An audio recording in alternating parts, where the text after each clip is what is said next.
자, 모의고사 3회 23페이지에 해당되는 실기 문제풀이를 해보겠습니다. 71번 요추천자 후 두통 예방과 척수액 누출 막기 위해 일정 시간 동안 취해야 하는 자세로 옳은 거. 요추천자 후의 자세는 여러분 앙화이에요. 그래서 답은 4번이고 이 앙화이를 취해주는 이유는 무엇이냐고 하면 앙하이는요, 요추천자 후 몇 시간 동안, 그러니까 8시간 정도 누워 있거든요. 평평한 곳에 똑바로 누워 있도록 하여 경막 상처로부터 척수액 누출을 막고 또 이로 인한 통증 감소를 위해서, 그러니까 두통이 또 많이 발생을 하거든요. 그래서 이 요출천자 후에 앙화이를 해주는 이유는 8시간 동안은 반듯하게 누워서 휴식을 취해야 합니다 라고 안내를 해요. 그래서 이렇게 누워 있어야 되는 이유는 척수액 누출을 막기 위해서, 그 다음에 두통이 발생을 하거든요. 이 두통을 발생하는 것도 좀 감소시키기 위해서 앙화이를 취합니다. 그래서 요추천자의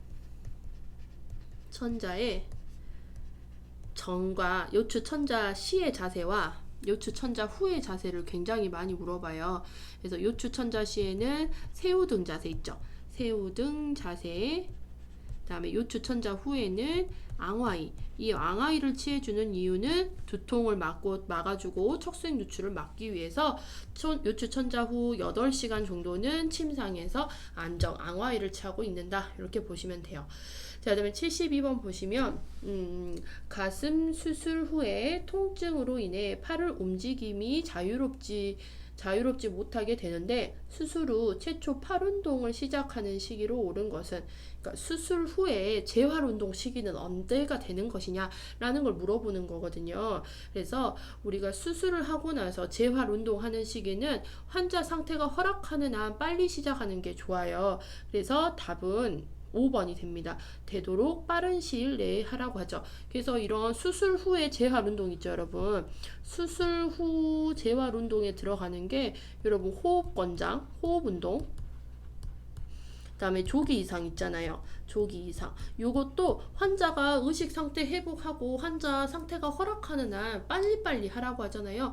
조기 이상 같은 경우도 24에서 48시간 내에 일어나서 사부작 걸어 다니셔라. 아니면은 침대에서 간단한 운동이라도 하셔라 라고 하는 게 조기 이상이에요. 그래서 이거는 뭐 가슴 수술, 뭐 이런 수술에 포커스를 맞추는 게 아니고 수술 후의 운동은 언제 시작하는 것이 좋습니까를 물어보는 문제니까 반드시 재활운동, 수술 후의 운동은 환자 상태가 허락하는 한 빨리 시작을 해줘야 회복이 빨라집니다. 자, 그 다음에 73번 인체면역 결핍 바이러스 HIV 감염자인 남편과 성생활을 어떻게 해야 할 것인지를 묻는 보호자 부인에게 가장 적절한 대답으로 옳은 것은 이렇게 되어 있어요. 답은 4번이고요. 음경과 질의 직접적인 접촉을 피해야 한다. 요거예요. 자, 1번을 한번 볼게요. 성생활을 금할 필요는 없고 임신이 되지 않도록 피임해야 합니다. 라고 되어 있는데 성생활 하실 때 굉장히 주의해야 하시고요. 그 다음에 임신이 되지 않도록 피임해야 한다. 라고 되어 있는데 뭐 임신을 떠나서 이 HIV가 감염되지 않도록 성생활을 하실 때 반드시 피임을 하셔야 되겠죠. 콘돔. 그 다음에 2번 가벼운 입맞춤은 금해야 된다라고 되어 있는데 인체결핍 바이러스 HIV 같은 경우에는 침으로 전파가 되지 않아요. 그래서 뭐 가벼운 입맞춤이라든지 술잔 돌리기 이런 것들로는 전파가 되지 않고 성접촉이 매개가 되겠습니다. 같은 방을 쓰지 말고 별도의 공간을 주어야 한다. 이거 HIV 격리할 필요도 없고요. 자, 그 다음에 5번 임신이 되어도 태아에게 영향이 없다라고 되어 있는데 이 HIV는 혈액으로도 전파가 되기 때문에 엄마의 태반을 통해서 우리 태아에게도 영향을 줄 수 있어요. 수직 감염이 일어날 수가 있기 때문에 이것도 영향이 없다가 아닌 영향이 있을 수도 있어요. 자, 그래서 인체면역 결핍 바이러스 HIV는 어디로 전파되는지를 알고 계셔야 돼요. 성접촉으로 인해서 전파되고 그 다음에 혈액, 그러니까 정액 질 분비물에 의한 성매개 감염병이에요. 성매개 감염병으로 음경과 질의 직접적인 접촉을 피해야 하며 콘돔을 사용하도록 권장을 하고 있습니다. 아시겠죠? 그래서 HIV는 어디로 전파되더라? 성접촉, 혈액, 요거를 피해 주셔야 돼요. 자, 그다음에 74번 부비동염으로 입원 중인 환자에게 코약을 점적할 때 옳은 방법 이렇게 되어 있고요.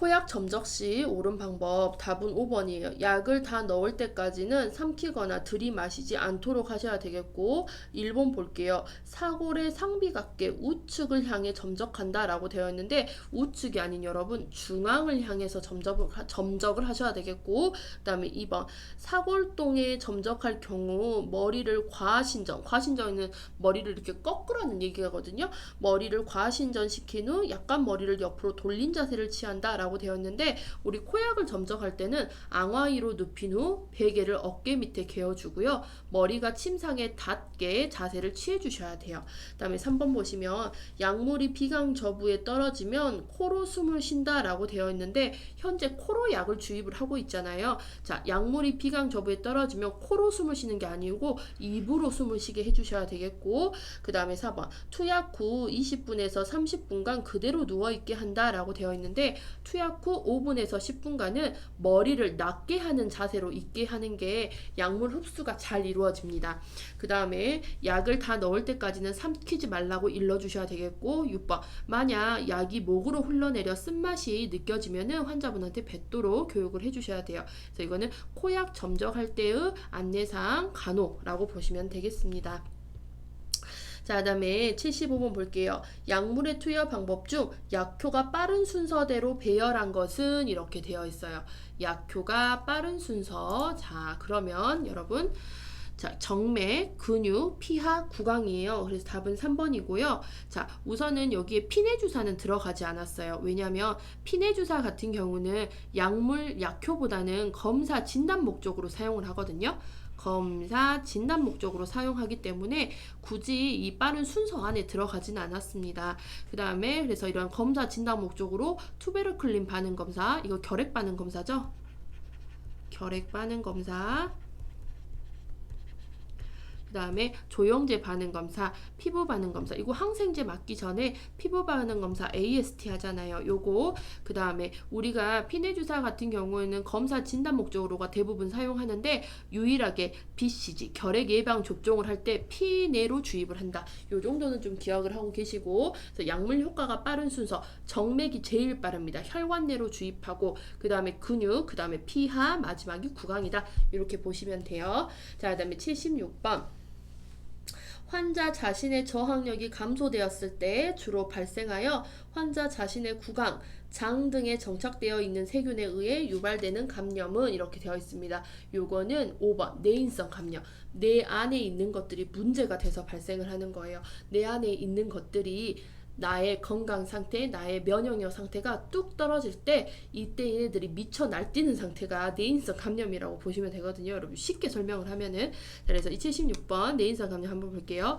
대상자의 저항력이 어떻게 됐을 때 감소되었을 때 주로 발생하며 구강이나 장에 정착하고 있는 세균 정상적으로 구강이나 뭐 장에는 세균들이 이렇게 정착을 하고 있어요. 그런데 얘네들은 그냥 우리가 면역이 어느 정도 유지가 되고 건강할 때는 문제가 발생을 하지 않는데 내가 이제 건강하지 못할 때 그 다음에 면역력이 뚝 떨어질 때 이때 과성장해요.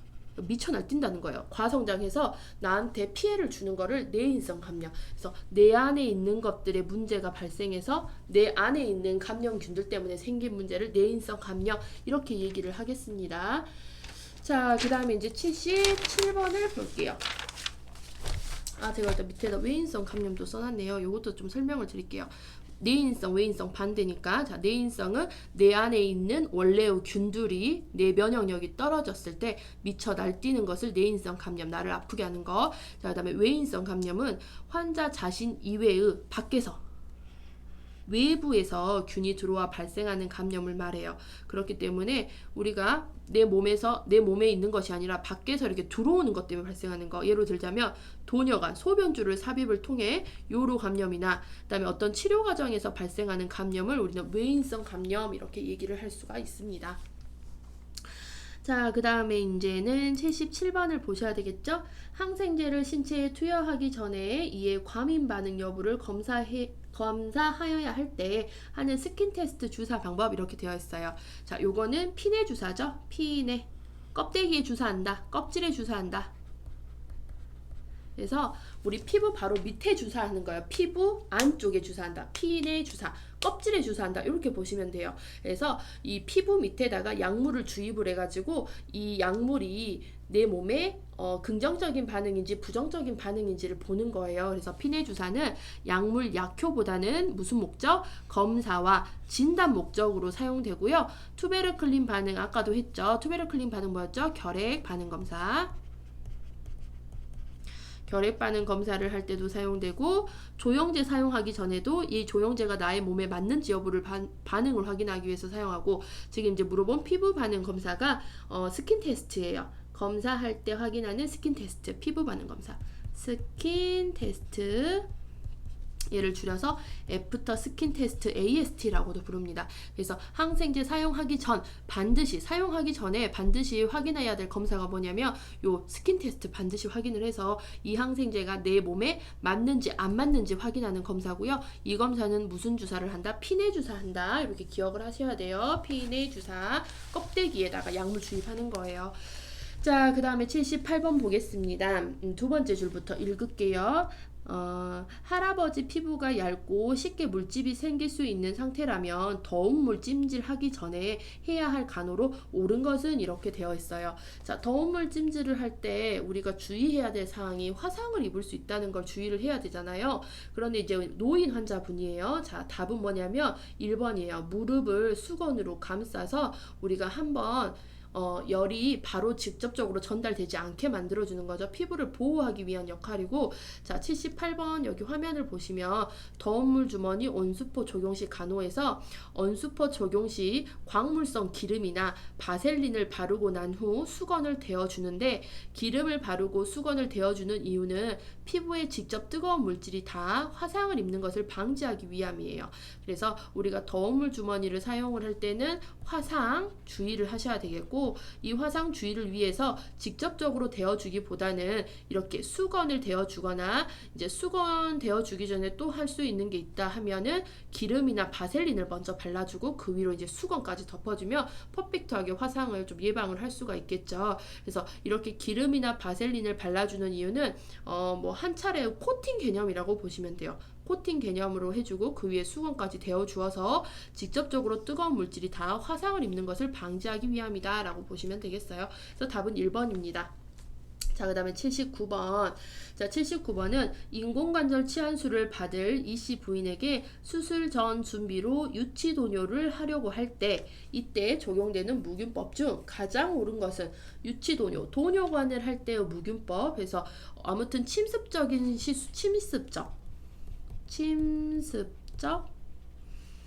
침습적인 행위를 할 때는요, 내 몸을 뚫고 관이 들어가는 걸 침습적 행위라고 보시면 돼요. 그래서 뭐 주사라든지, 그 다음에 지금 여기서 하는 도뇨라든지 이런 거 있잖아요. 이런 거는 다 반드시 무균으로 해주셔야 돼요. 여러분, 무균으로 해주셔야 되는데, 지금 이제 이 도뇨관 할 때는 답은 5번이거든요. 음순을 벌린 엄지, 검지 손가락을 요도에 도뇨관이 들어갈 때까지는 그대로 유지해야 된다라고 되어 있어요. 음순을 벌린 엄지, 검지손가락, 음순을 벌린 엄지와 검지손가락은 이미 오염이 됐어요. 그래서 이 오염된 상태의 손은요, 여기서 더 이상 움직이면 안 돼요. 이대로 멈춰 있어야 되겠고, 오염을 방지하기 위해서는 도뇨관이 완전히 들어갈 때까지는 그대로 유지를 하셔야 되겠습니다. 그래서 1번에 보면 멸균 도뇨 세트를 열 때는 간호사에 가까운 곳부터 연다라고 되어 있는데, 간호사한테서 먼 곳부터 열고, 먼 곳 열고, 양 사이드 오른쪽 왼쪽 열어주시고 마지막에 가까운 곳을 열어준다. 그 다음에 2번 유치도뇨가 끝나고 소변백은 침상보다 높게 유지한다라고 되어 있는데, 이런 배액백 있잖아요. 배액을 할 수 있는 백은 항상 낮게 유지를 하셔야 된다는 거. 그 다음에 3번 손가락에서 손목까지 외과적 손 씻기를 시행한다라고 되어 있는데, 여러분, 외과적 손 씻기는 딱 간단하게 수술실 들어갈 때만 한다라고 보시면 돼요. 수술실 들어갈 때 외과적 손 씻기고, 이렇게 침습적 행위를 할 때의 손 씻기는요, 그냥 내과적 손 씻기만 해주시면 돼요. 내과적 손 씻기. 자, 그 다음에 4번 도뇨 세트 안의 용기에 생리식염수를 따를 때는 가능한 높이 따른다. 우리 높은 데서 물을 따르면은 굉장히 사방대로 잘 튀잖아요. 그런 거 생각을 하시면 돼요. 이렇게 높은 곳에서 딸게 되면 튀어가지고 이게 문제가 되거든요. 그래서 낮게, 가능한 낮게 따르면서 주변으로 튀지 않게 한다. 그래서 답은 5번이 되겠습니다. 그래서 여러분 침습적 행위에 행위를 할 때 반드시 무균수를 적용을 하셔야 되거든요. 그래서 침습적 행위, 주사라든지 도뇨라든지 내 몸을 뚫고 들어가는 행위를 할 때는 무균수를 하셔야 되는데 여기서 좀 기억을 하실 게 침습적 행위에서 관장이라든지 여러분 관장, 그 다음에 또 우리가 배운 거 비위관 있죠. 비위관은요 여러분 관장과 비위관은 무균에서 제외돼요. 요거 좀 기억해 두세요. 그래서 침습적 행위기는 하지만 무균에서 제외되는 두 개가 있어요. 관장, 비위관. 요거 좀 기억을 해 두세요. 자, 그 다음에 이제 80번을 보겠습니다. 유치도뇨 환자의 소변 배액 주머니를 침상에 연결시킨 모습으로 옳은 것은 이렇게 되어 있어요. 답은 4번입니다. 어찌됐든 이런 소변 배액 주머니, 소변뿐만 아니라 내 몸에서 나오는 것들을 달아놓는 주머니를 배액관, 배액 주머니라고 하는데 이런 배액관, 배액 주머니는 항상 신체보다 아래에 위치해 있어야 돼요. 아래에 위치해서 중력에 의해서 배액이 되며 역류되지 않도록 해야 됩니다. 그러니까 항상 내 몸보다 아래쪽에 위치해 져 있어야 되겠고, 자, 그 다음에 우리 이런 배액관을 침상에다 걸어 놓을 때요. 요것도 잘 기억하셔야 돼요. 침상 난간에는 걸어 두시면 안 돼요. 침상 난간이 뭐냐? 사이드 레일이에요. 우리 그 올리고 내리고 하는 거 있죠. 사이드 레일. 낙상 예방하기 위해서 올리고 내리고 하는 거를 침상 난간 사이드 레일이라고 하잖아요. 여기다가는 이런 배액 주머니 같은 것들을 걸어 놓으시면 안 돼요. 아셨죠? 걸어두시면 안 되고 침상 틀에 걸어두셔야 돼요. 그래서 4번에 보시면 지금 소변 주머니를 환자보다 아래에 걸어놨고 침상 틀에 걸어놨기 때문에 맞아요. 그런데 1번 같은 그림 보시면 여러분 1번 같은 그림 보시면 환자보다 또 높게 이렇게 배액 주머니를 걸어놓기도 했고 이 걸어놓은 위치가 어디다 지금 걸어놨죠? 침상 난간에 걸쳐놨습니다. 침상 난간이라는 거는 올리고 내리고 할 수 있기 때문에 올리고 내리고 하다가 이런 배액관이 뭐 꺾여지거나 그 다음에 찢어지거나 이렇게 또 할 수가 있어요. 그래서 이렇게 침상 난간보다는 침상 틀에 위치를 해주셔야 되는 거, 그 다음에 항상 아래에 이렇게 걸어주셔야 되는 거 기억하시면 되겠습니다. 자, 그 다음에 이제 81번 마지막 줄 멸균 상태로 간주할 수 있는 사항 이렇게 되어 있거든요. 멸균은요 여러분 멸균이 뭐죠? 제로의 상태. 제로의 상태. 완전히 균이 없는 상태, 아포까지 다 죽인 상태를 멸균이라 하잖아요. 이 멸균에서는 여러분 머릿속에 기억하셔야 되는 거는 멸균의 상태라는 건 멸균 대 멸균만이 멸균이라는 거. 그래서 멸균은 온리 멸균 상태만 멸균이에요. 멸균 대 멸균만 온리 멸균 상태로 간주를 합니다. 그래서 답은 4번이에요. 멸균 물품과 멸균 물품이 접촉했을 때, 요거는 멸균이지만 뭐 멸균 대 물품 대 젖어 있는 물품, 멸균 물품과 젖은 물품이 접촉했을 때 이런 거는 안 돼요. 오직 멸균 대 멸균만 이렇게 기억하시면 돼요. 자, 그 다음에 82번 노인의 수면 간호에 대한 설명으로 옳은 것. 그리고 이제 이거 답은 4번이죠. 침실의 조도를 낮추고 환경 자극을 최소해서 잠잘 수 있는 환경을 만들어 주셔야 되겠고, 우리 노인의 수면 양상을 좀 기억을 하셔야 돼요. 나이가 들면은 전체 수면 시간이 줄어드는데 이 중에서도 깊이 자는 논렘 수면이 줄어든다. 그래서 수면이 굉장히 깊게 자는 잠을 잘 못 자요. 그래서 노인의 수면 시간이 줄어들고 이 수면 시간이 줄어들기 때문에 낮 시간에 활동을 조금 더 권장을 해주셔야 되겠습니다. 그리고 좀 저녁 시간에 잠을 잘 때는 조금 편안하게 깊게 잘 수 있는 그런 환경을 또 만들어 주셔야 되겠고요. 자, 그 다음에 이제 정규적으로 수면제 복용은 정말 이거는 최악의 상태에서 수면제 복용을 하는 것이지, 우리가 어떤 것들을 할 때는요 자연스러운 것들을 먼저 유도를 하고 그 다음에 인공적인 것들로 유도를 합니다. 그러니까 처음부터 수면제 복용은 하시면 안 되죠. 그 다음에 2번 자기 전 운동을 하여 근육을 피로로 하게 한다라고 되어 있는데, 여러분 운동을 하게 되면 우리 몸의 상태는 흥분 상태가 되기 때문에 오히려 깊은 수면을 할 수 없는 상태가 돼요. 그 다음에 수면 부족 호소할 경우 알코올 섭취, 이거 제일 안 좋아요. 여러분 하시면 안 돼요. 야간 수면이 감소함으로 낮잠을 충분히 자도록 한다. 낮 활동을 권장을 해주셔야 저녁 잠을 더 잘 잘 수가 있어요. 자, 그다음 83번을 보겠습니다. 83번. 3층에서 떨어져 두부 손상을 입은 남성이 사고 직후 귀와 코에서 뇌 척수액이 흘러나왔다면 어느 부위의 골절을 의심할 수 있는가 라고 되어 있어요. 뇌 척수액이라는 거는요, 우리 머리 안쪽 깊숙하게 있는 게 뇌 척수액이거든요. 그래서 우리가 머리 뚜껑을 열어보게 되면은 머리 뚜껑을 열어보게 되잖아요. 그러면 우리 맨 위에 있는 게 뭐죠? 두피죠. 머리 껍데기 두피 밑에는 두개골이 있고 두개골 밑에는 경막 밑에는 지주막 밑에는 뇌척수액, 그다음에 연막, 뇌로 이렇게 구성이 되어 있어요.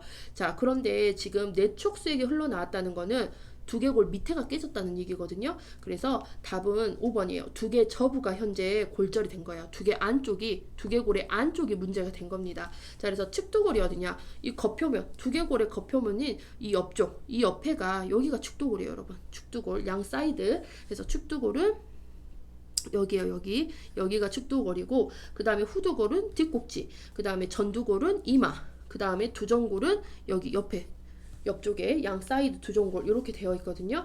그래서 이거는 그냥 이제 골이 깨진 거고, 지금 안에서 뇌척수액이 흘러나왔다는 거는 이 안쪽에 문제가 있는 거예요. 그래서 두 개 저부가 답이 되겠습니다. 그래서 우리가 이 뇌를 보호하기 위한 겉의 표면을 좀 기억을 하셔야 되거든요. 그래서 두피, 두개골, 경막, 지주막, 뇌척수액, 연막. 그래서 저희는 학생들이랑 두피랑 두개골까지는 여러분 기억하시죠? 두피 다음에 두개골 있는 거 알잖아요. 그 다음에 이제 헷갈리는 거예요. 그래서 우리는 줄여서 학생분들이랑 경주, 수연 이렇게 좀 기억을 했어요. 두피, 두개골, 경주, 수연, 그 다음에 뇌다 이런 식으로 좀 기억을 했습니다. 경주, 수연. 그래서 경은 경막, 지주막, 뇌척수액, 연막, 경주, 수연을 좀 기억을 해주시면 되겠어요. 자, 그 다음에 이제 84번을 보겠습니다.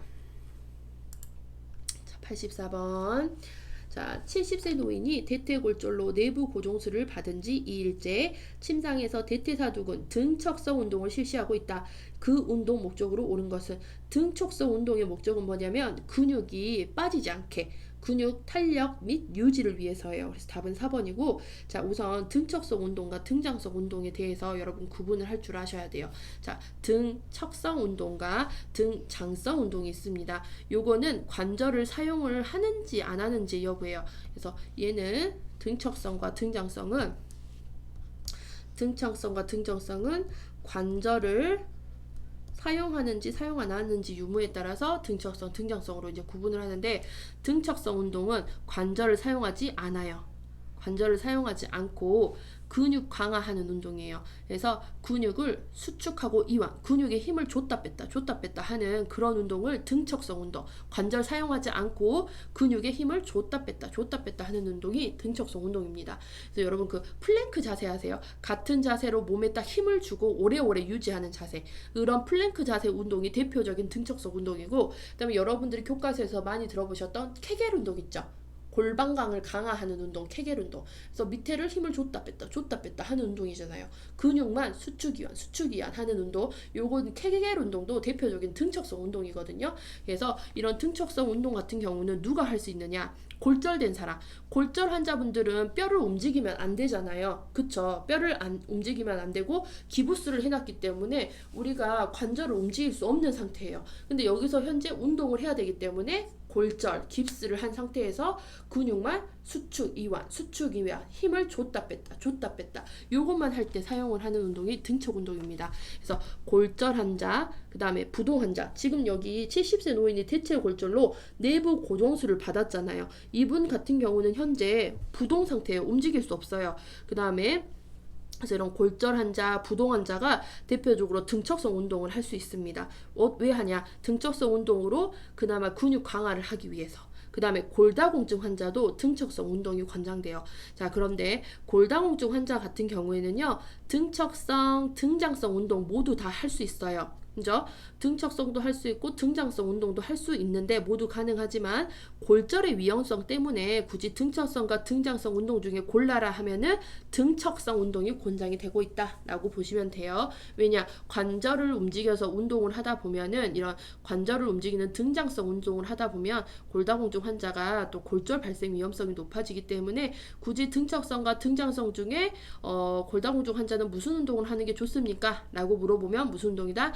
등척성 운동이 더욱더 권장되는 게 맞다라고 보시면 돼요. 그래서 이렇게 등척성 운동은 골절 환자, 부동 환자, 골다공증 환자, 움직임에 제한이 있는 환자분들이 근육 강화를 위해서 하는 운동이 등척성 운동이에요. 그래서 기부스, 우리 깁스한 환자도 이렇게 팔에 깁스를 하면은 여러분 이렇게 손목까지 완전히 다 감싸가지고 깁스를 하잖아요. 그러면 이제 손목 관절이라든지 이런 거 움직일 수 없기 때문에 이제 관절을 사용하지 않고 우리가 근육을 줬다 뺐다 하는 그런 운동만 한다라고 보시면 돼요. 근육을 강화시키기 위해서.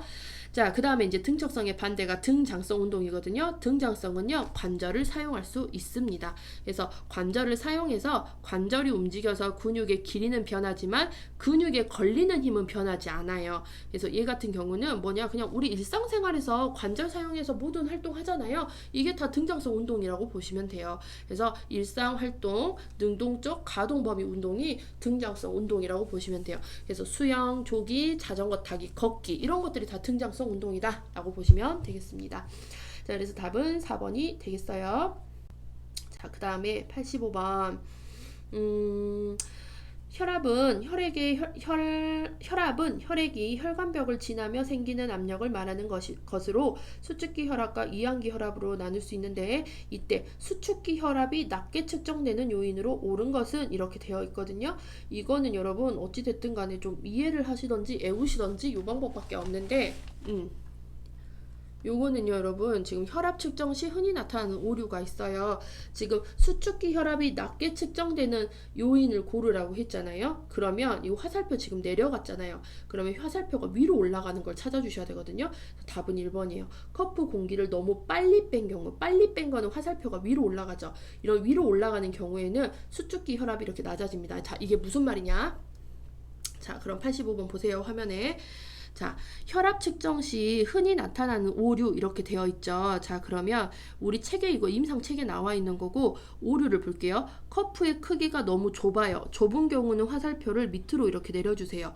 이렇게 커프가 너무 좁은 경우 혈압이 어떻게 되냐? 위로 올라가요. 혈압은 높아진다. 이렇게 생각하시라고요. 그 다음에 커프의 크기가 너무 넓어요. 넓다는 건 화살표 위로 올려줘요. 그럼 혈압은 어떻게 되죠? 낮게 측정된다. 이렇게 구분을 하시면 돼요. 굳이 여러분 이거 외우실 필요 없고 뭐 이해하려고 하실 필요도 없겠고요. 어찌됐든 요거는 화살표를 위로 올리고 내리고 하는 반대의 역할이라고 보시면 돼요. 그래서 어렵지 않아요. 자, 그 다음에 팔의 높이가 심장보다 낮아요. 그럼 화살표 내릴게요. 그럼 혈압 어떻게 되죠? 혈압은 높아집니다. 자, 혈압의 높이가 심장보다 높아요. 화살표 올라가요. 그러면 혈압은 화살표 내려갑니다. 자, 그 다음에 혈압 측정 전에 충분히 안정이 안 된 경우, 혈압 측정 전에 충분히 안정이 안 돼요. 요건 여러분 알죠? 안정이 안 되면 어떻게 되죠? 혈압은 올라가요. 그 다음에 반복 측정 시 충분히 휴식을 하지 않을 경우, 요거 두 개는 좀 여러분 그래도 좀 외워주세요. 반복 측정 시 충분히 휴식을 하지 않은 경우, 반복 측정할 때 실제보다 수축기 혈압은 높고 이완기 혈압은 낮고, 그 다음에 커프를 느슨하게 감은 경우, 요거는 화살표 내려주면은 실제보다 혈압은 높아진다. 이렇게 될 수 있고요. 자, 그 다음에 커프의 공기를 지나치게 빨리 뺀 경우, 지나치게 빨리 뺐어요. 그러면 화살표 위로 올려주세요. 그러면 실제보다 수축기 혈압은 낮고 이완기 혈압은 높다. 그래서 어찌됐든 요거 두 개는, 요거와 요거는 좀 따로 외워주시고 나머지는 다 반대의 경우라고 보시면 돼요. 자, 그 다음에 식사 직후나 흡연 직후 혈압을 측정했어요. 우리 밥 먹고 나잖아요. 그러면 힘들어요. 그러면 혈압은 이렇게 올라갑니다.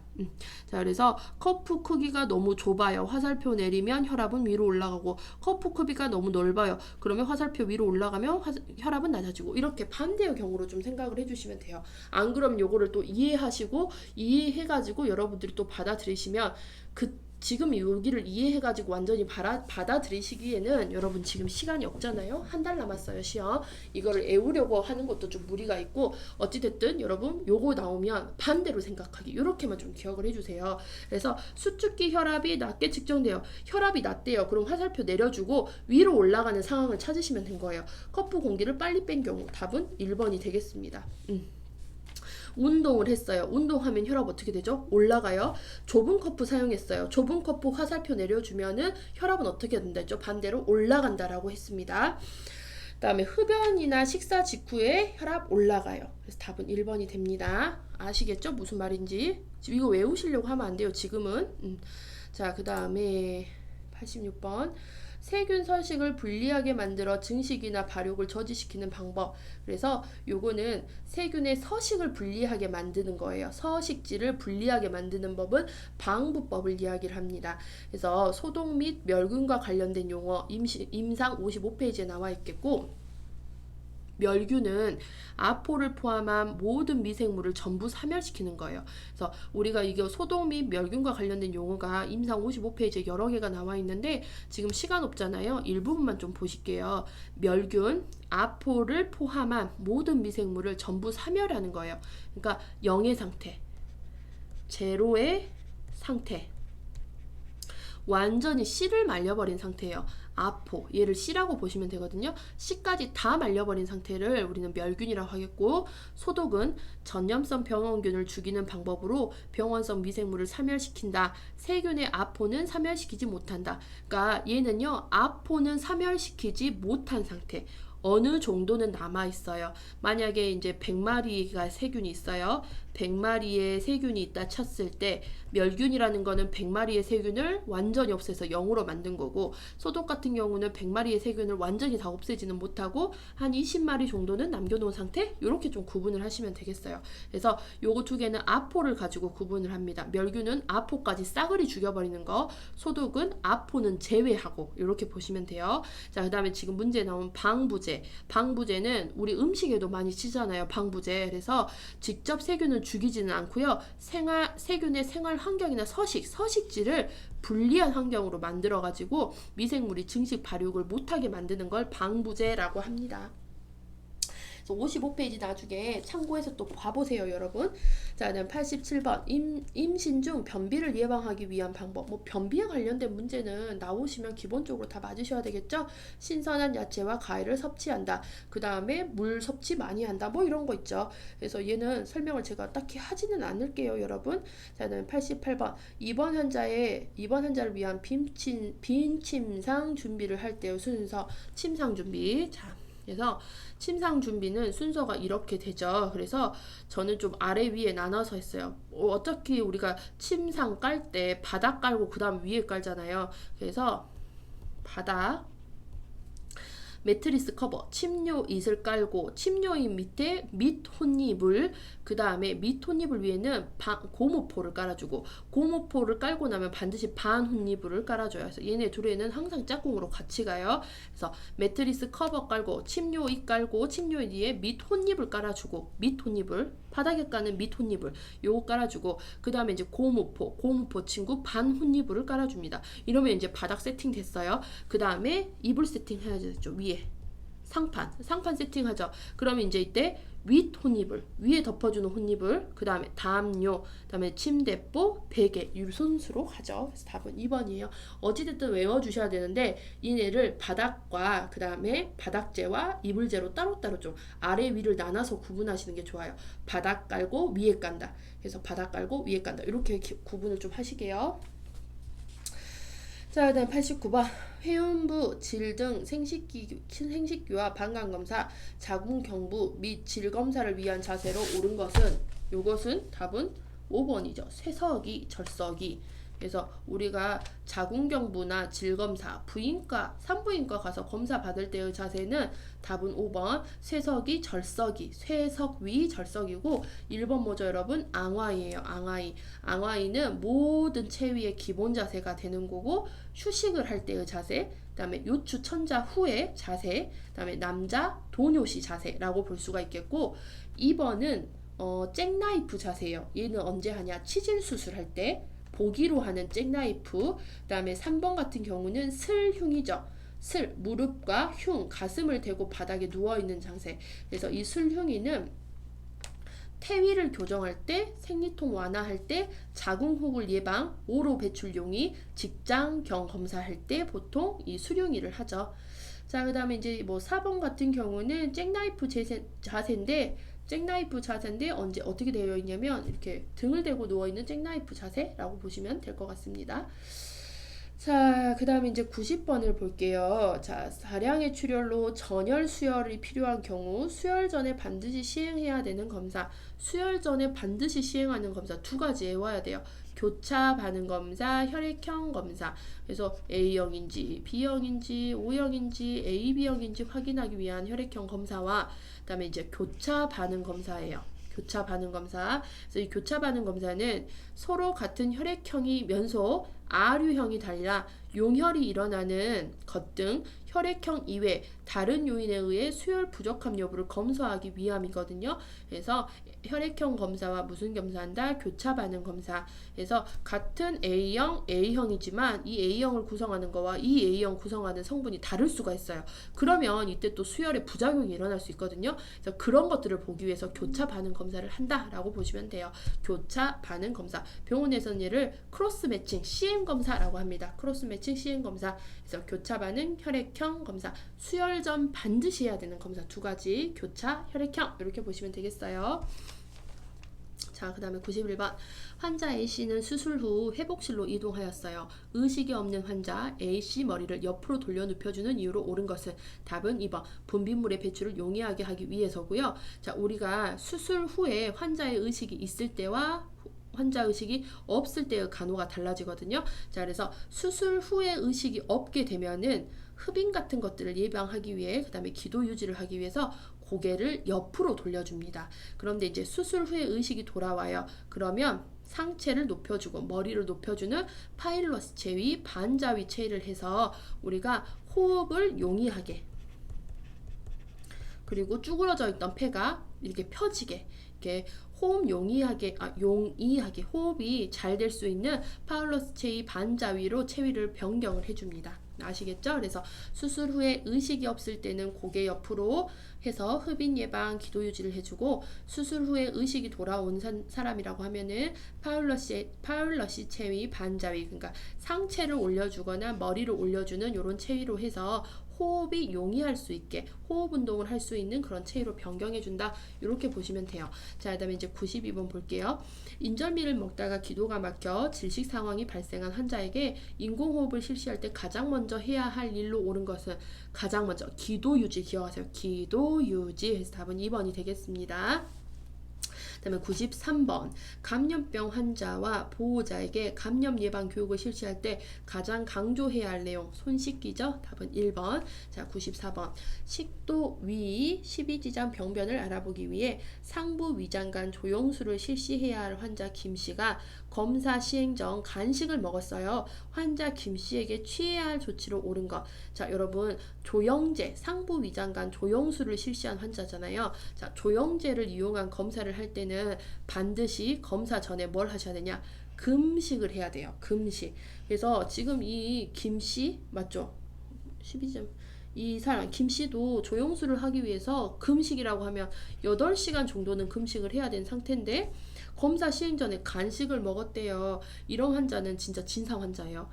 진상 환자인데 아무튼 이런 금식을 하고 검사를 해야 되는 상황인데 간식을 먹었다면 이 사람 검사할 수가 없어요. 그래서 검사를 연기합니다.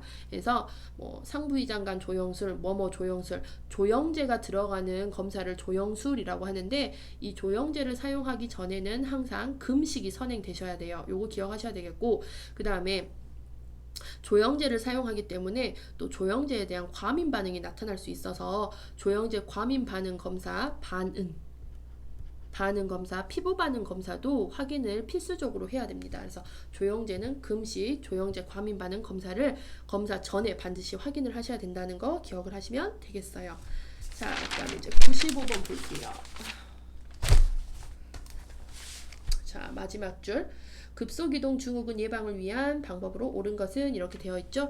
요거는 제가 어제 새롭게 급속이동 증후군만 따로 영상을 올렸으니까 나중에 거기서 또 참고하시면 되겠고 어찌됐든 답은 2번이에요. 소량씩 자주 음식을 주고 급속이동 증후군 덤핑 신드롬 예방을 하기 위한 간호는 한 번에 섭취하는 음식물의 양을 줄여야 되겠고 고단백, 고지방, 저탄수, 수분이 적은 식사를 유지하고 식사 시, 식사 후의 자세를 측이 앙화위로 횡하이로 유지하셔야 된다는 거, 요걸 좀 기억을 하셔야 되겠고, 얘는요 제가 따로 영상을 찍어 놓은 게 있어요. 요 영상에서 급속이동 중국은 좀 한번 봐보세요. 그러면 정리가 되실 거예요. 너무 영상이 길어지니까 얘는 따로 여기서 설명은 하지 않을게요. 자, 그 다음에 96번 보시면 분만 후 모유 수유할 계획이 없는 비수유부 산모에게 유방 우려이 발생했을 때 이를 완화시킬 수 있는 방법으로 옳은 것은 이렇게 되어 있거든요.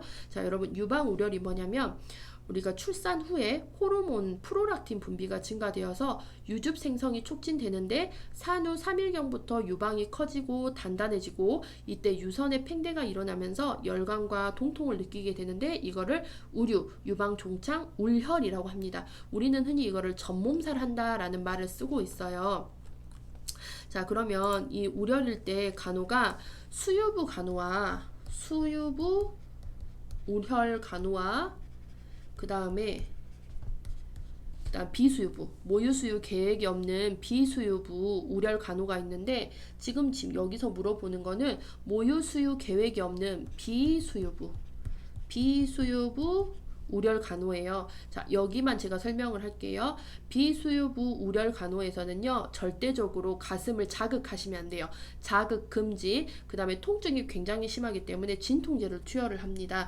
그래서 자극을 금지하기 위해서 3번 탄력붕대로 유방을 꽁꽁 싸 묶어줘요. 유방을 꽁꽁 싸 묶어줘요. 탄력붕대로. 그래서 이 가슴에 젖이 차오르지 않게 만들어주고 그 다음에 자극을 하지 않기 위해서 탄력붕대로 감아주는 거예요. 그래서 답은 3번이에요. 그래서 젖을 짜내거나 아이에게 물리지 말고 압박붕대로 유방을 감아줍니다. 요거 자극하지 말아라. 아이에게 젖도 물리지 말고요. 젖을 짜내서 자극을 하면 안 돼요. 왜냐? 젖이 계속 차오르게 되면 계속 통증이 더 발생을 하고 우려를 더욱더 심해져요. 그리고 이거는 모유수유 계획이 없는 산모이기 때문에 지금 젖이 생성이 되면 안 돼요. 그렇기 때문에 젖을 절대적으로 자극을 하면 안 됩니다. 그래서 유드 자극을 피하며 유방에 얼음 주머니를 대어줘서 통증이라든지 열감을 경감시켜 주셔야 되겠고, 그 다음에 유선도 수축을 시키면서 얼음 주머니를 대주면서 안에 있는 유선이 수축이 되잖아요. 그렇게 되면은 거기서 더 이상 젖 생성이 잘 되지는 않겠죠. 그 다음에 가벼운 진통제를 사용할 수 있다라고 되어 있습니다. 요거는 비수유부에 대한 우렬 간호라고 보시면 돼요. 키워드는 뭐냐? 자극 금지, 진통제 사용, 그 다음에 얼음찜 이렇게 기억하시면 되겠습니다. 자, 그 다음에 97번 심천 맥박 측정에 대한 내용으로 옳은 것은 이렇게 되어 있고, 여러분 심천 맥박은 심장의 끝이 심첨이거든요. 그래서 이 심첨에다가 청진기를 대서 심첨 맥박을 듣는 거예요. 그래서 신생아나 심장에 이상이 있는 환자에게 정확한 맥박을 측정하기 위해 시행을 하는 거고, 좌측 중앙 쇄골선과 네 번째, 다섯 번째 늑골관이 만나는 지점인 심천 부위를 확인하여 촉진하여 가지고 청진기를 여기다가 이렇게 딱 대요. 그러니까 심장이 있는 부위를 심첨이 있는 부위를 찾아내서 거기다가 청진기로 이 맥박을 듣는 거거든요. 그래서 청진기에 판막형을 심천 부위에 대고 1분간 측정한다는 거, 그리고 청진기도 판막형 청진기를 씁니다. 그래서 1분간 측정하고, 이때 이제 1분간 측정한 심천 맥박을 간호 기록에 사용을 할 때는 심천 맥박이라는 걸 표시하기 위해서 붉은색으로 표시를 하고 A라고 이렇게 표시를 해요. A 붉은색 A를 써서 A 80회 뭐 이런 식으로 적용을 해놓죠. 이 A는 아펙스 심첨의 약자 A를 쓴 거라고 보시면 돼요. 그래서 심천 맥박 측정에 대한 내용으로 옳은 것은 4번. 측정하는 동안 맥박수, 맥박의 강도, 규칙성 등을 평가하셔야 되겠고, 1번에 30초 동안 잰 후 곱하기 1을 한다라고 되어 있는데 몇 번째라 했죠? 1분 정확히 재셔야 되겠고, 2번에 2명이 동시에 측정한다라고 되어 있는데 이 2명이 동시에 측정해야 되는 거는 맥박 결손이 발생했을 때지 심천 맥박 측정할 때는 아니에요. 자, 3번 환자를 반듯하게 서 있게 한다라고 되어 있는데 심천 맥박을 잴 때는 앉거나 누워서 측정을 합니다. 그다음에 5번 좌측 쇄골 중앙선 7번, 8번이라고 됐는데 4번, 5번 늑간 이라고 보시면 돼요. 그 다음에 이제 맥박결손이 하나 나왔는데, 여러분 맥박결손은 심장 장애로 말초까지 혈액 파동이 전달되지 못하는 경우, 한 사람은, 그러니까 한 간호사 한 사람, 뭐 조무사 한 사람은 맥박을 측정하고 조무사 한 사람은 말초 부위, 요거를 동시에 측정하여서 두 수치의 차이를 비교하며 맥박에 이상이 있는 경우 즉시 보고하는 걸 맥박결손 때 하는 방법인데, 맥박결손에서는 측정하는 사람이 몇 명이죠? 측정인이 2명이고 이 2명이 동시에 맥박을 측정을 합니다. 그래서 한 사람은 맥박, 한 사람은 맥박이 아닌데 한 사람은 맥박, 한 사람은 말초 부위 맥박을 동시에 측정하는 것을 이야기를 해요. 그래서 심천 맥박, 한 사람은 심천 맥박, 한 사람은 말초 부위 요걸 맥박을 측정을 해서 이 수치에 비교를 해가지고 이상이 있을 때 보고를 하는 거죠. 이게 맥박 결손이라고 보시면 돼요. 자, 그 다음에 이제 98번을 볼게요. 인슐린과 경구형 혈당제를 투여받고 있는 당뇨병 환자의 식이요법으로 가장 옳은 것은, 당뇨 환자 식이요법 뭐 여러분 기본적으로 다 아시죠? 2번, 언제다 오렌지 주스나 사탕을 가지고 다니면서 만약에 저혈당 증상이 있을 때 얼른 요거를 섭취를 해주셔야 되겠죠. 1번, 저혈당 증세가 나타나면 인슐린을 투여한다 라고 되어 있는데, 인슐린은 혈당을 하강시키는 거기 때문에 안 되죠. 저혈당 증세가 나타나면 인슐린은 금하셔야 되죠. 자, 3번, 식욕이 없을 때 굶거나 물을 마시도록 한다. 절대 굶어서는 안 되고 규칙적인 식사가 중요합니다. 4번, 운동이나 근육을 사용하는 작업은 식전에 한다 라고 되어 있는데 식후. 그 다음에 5번, 과식한 경우에는 인슐린 농약을 늘려서 주사한다 라고 되어 있는데 이건 안 돼요. 정해진 용량대로 이렇게 정해진 용량을 준수하셔야 되겠습니다. 그래서 당뇨 환자 시기는 제가 이렇게 적어놨으니까 한번 보시면 되겠고요. 자, 그 다음에 이제 99번 볼게요.